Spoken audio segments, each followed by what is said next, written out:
Hello শ্রোতা, ফিরে এলাম আর একটা নতুন গল্প নিয়ে। এই গল্পটা 2007-08 দিকের। তখন আমি নতুন শহরে মাটি কিনে বাড়ি করেছি। তো রাস্তা, আমার বাড়ি থেকে রাস্তাটা বেশ অনেকটা দূর কাঁচা রাস্তা, তারপরে পাকা রাস্তা।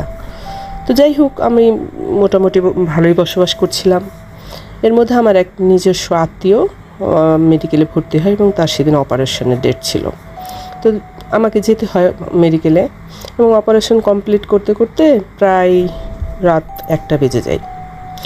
এখানে আগে একটা কথা বলে রাখি, আমি আমার বাড়ি করার পর আমার প্রতিবেশী, আমরা 3জন প্রতিবেশী ছিলাম। তার মধ্যে একজনের ছেলে একটা ছিল খুব দুষ্টু প্রকৃতির। তা একদিন সে একটা ব্যাঙকে খুব মারছিল, মেরে ফেলার জন্যে। তা আমি ছুটে গিয়ে তাকে বললাম, তুমি কেন অবলা জীবটাকে মারছো? তুমি জানো না জীব হত্যা মহাপাপ? সে কিছু বলল না। আমি ব্যাঙটাকে তার কাছ থেকে কেড়ে নিয়ে আসলাম। নিয়ে এসে তার ব্যাঙটার জখম জায়গাগুলো নিয়ে মলম দিয়ে তাকে একটা ঝোপের নিচে লুকিয়ে রেখে আসলাম। চলে গেছে, বহুদিন হয়ে গেছে। তো যাই হোক, আমি আজকে অপারেশনের জন্য অপেক্ষা করছি আমার আত্মীয়ের। তো একটা সময় অপারেশন কমপ্লিট হলো, তো আমি চলে আসবো। তো আমার আত্মীয় স্বজনরা বললো যে তোমার বাড়ি যেহেতু জঙ্গলের মধ্যে, তুমি যেও না। জঙ্গল বলতে বাগানের মধ্যে আমার বাড়িটা।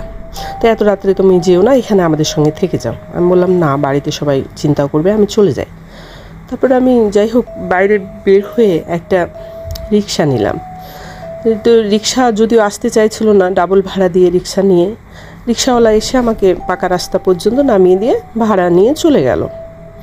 তো চলে যাওয়ার পরে আমি যখন আমার বাড়ির দিকে পা বাড়াবো, হঠাৎ কাঁচা রাস্তা, আমি নামছি, 1 পা এগুচ্ছি তো 2 পা পিছুচ্ছি। কেন জানি আমার ভীষণ ভয় করছে, কারণ আমি এতটা রাত্রে কখনোই বাড়ির বের হইনি, এই রাস্তাটাই বিশেষ করে। কারণ আমরা বাড়ি করার পর থেকে অনেক কথা শুনেছিলাম, নেগেটিভ কথা। তো যাই হোক, আমার কেমন গা ছমছমও করছিল। তো কিছু করার ছিল না, যেহেতু আমাকে বাড়ি চলে এসছে, অনেক দূরের রাস্তা পার হয়ে এসে এখন বাড়িতে আমাকে যেতেই হবে। আশেপাশে তো এত রাত্রে কারো থাকারও কথা না।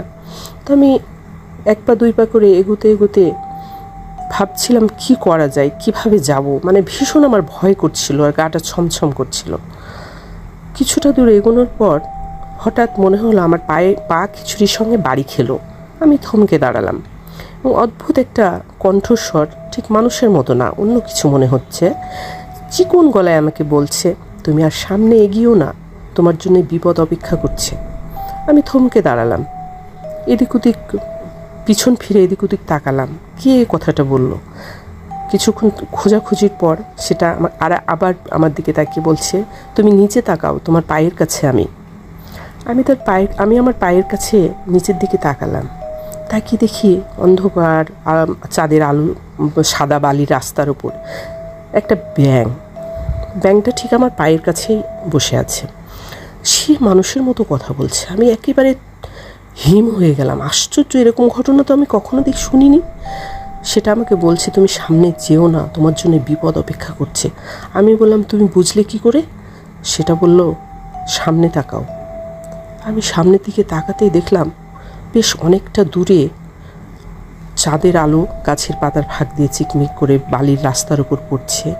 সেই রাস্তার উপর দিয়ে বিশাল বড় আকৃতির ভয়ঙ্কর কিছু একটা থপ থপ করে আগিয়ে আসছে সামনের দিকে। সামনে 2 হাত প্রসারিত, ঘাড়ের উপরে মাথা নেই। দূর থেকে যদিও খুব একটা বোঝা যাচ্ছে না, কিন্তু যে সেটা অদ্ভুত কিছু, একদম হাতির সমান উঁচু আর কালো কুচকুচো, মনে হচ্ছে একটা দৈত্য এই প্রকৃতির এরকম। আমি একেবারে অজ্ঞান হয়ে যাওয়ার উপক্রম হলাম। তখন সেটা আমাকে আমার পায়ে আবার কয়েকটা দিয়ে বলল, ঠোকর দিয়ে বলল, তুমি তাড়াতাড়ি ফিরে যাও, পিছনে ফিরে যাও। আমি বললাম, কোথায় যাব? সে বলল, যে পিছনে বাড়িটা দেখছো না, ওখানে যে আশ্রয় নাও। আমি বললাম, তুমি আমাকে বাঁচাচ্ছ কেন? সে বলল, মনে করো এটা প্রতিদান। আমি বললাম, প্রতিদান মানে? সে বলল, কেন মনে নেই? বহু বছর আগে তুমি আমাকে বাঁচিয়েছিলে একটা দুষ্ট ছেলের হাত থেকে।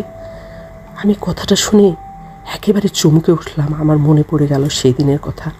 আমি তাকে ধন্যবাদ দিয়ে ছুটলাম বাড়ির পেছনের দিকে।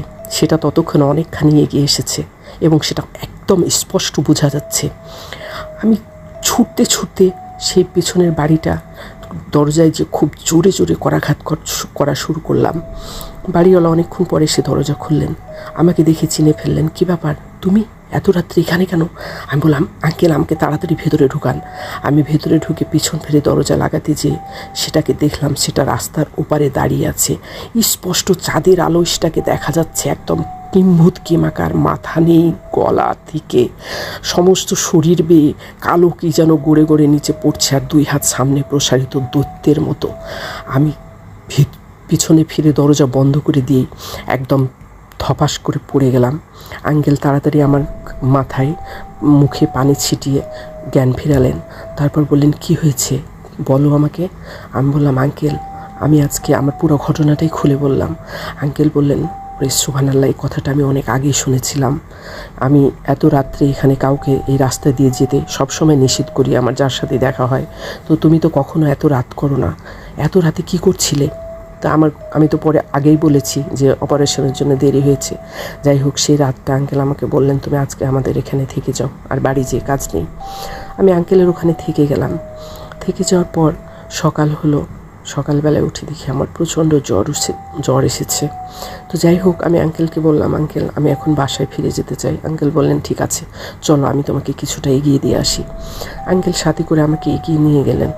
আমি রাস্তাতে যেখানে ব্যাংকটার সঙ্গে আমার দেখা হয়েছিল সেখানে দাঁড়িয়ে এদিক ওদিক খুব খুঁজলাম যে ব্যাংকটাকে কোথাও দেখতে পাই কি না, কিন্তু না, সেটাকে আমি কোথাও খুঁজে পেলাম না। এবং আমি আস্তে আস্তে বাড়ি ফিরে গেলাম।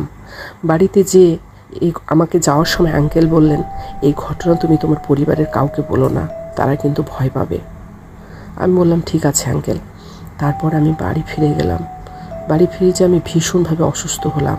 আমার সমস্ত শরীরে পক্স উঠল এবং আমি কেমন যেন আধ পাগলের মতো হয়ে গেলাম। আর খালি চোখ বন্ধ করলে দেখতে পেতাম সেই ভয়ঙ্কর তথ্যটা আমার দিকে 2 হাত প্রসারিত করে এগিয়ে আসছে, আর আমি চিৎকার করে উঠতাম। এভাবে কয়েকদিন যাওয়ার পর ডাক্তারের ওষুধে কোনো কাজ হলো না। তখন আমার বাড়ির লোকেরা আমাকে কবিরাজ দেখালেন। কবিরাজ আমাকে খুব ভালোভাবে ঝাড়ফুঁক করলেন এবং রুকায়া করলেন। করার পর তিনি বললেন যে ওনাকে খুব বড় ধরনের বিপদ থেকে উনি বেঁচেছেন, ওনাকে আপনারা সাবধানে রাখবেন, সন্ধ্যার পরে যেন উনি আর কখনো কোথাও বের না হয়, কারণ উনি এইবার বেঁচে গেছেন, কিন্তু এবার যদি সেই যেটা তাকে আক্রমণ করতে চেয়েছিল সেটার হাতে পড়ে তাহলে আর কিন্তু বাঁচবে না। এই কথা শুনে আমার বাড়ির লোকেরা সজাগ হয়ে গেল এবং আমার আশেপাশে প্রতিবেশীরাও অনেকটাই, আমি পুরাটা না বললেও তারা কিছুটা আঁচ করতে পারার পরে তার সন্ধ্যার পরে কেউ আর ওই রাস্তা দিয়ে বের হতো না। এখন অনেক বাড়িঘর হয়েছে, রাস্তাঘাট পাকা হয়েছে, সেই ধরনের ভয় আর নেই, তবুও অনেক রাত্রে অনেক কিছুই শোনা যায়। যাই হোক, আমার গল্পটা এখানে। ভালো লাগলে শেয়ার কমেন্ট। ধন্যবাদ।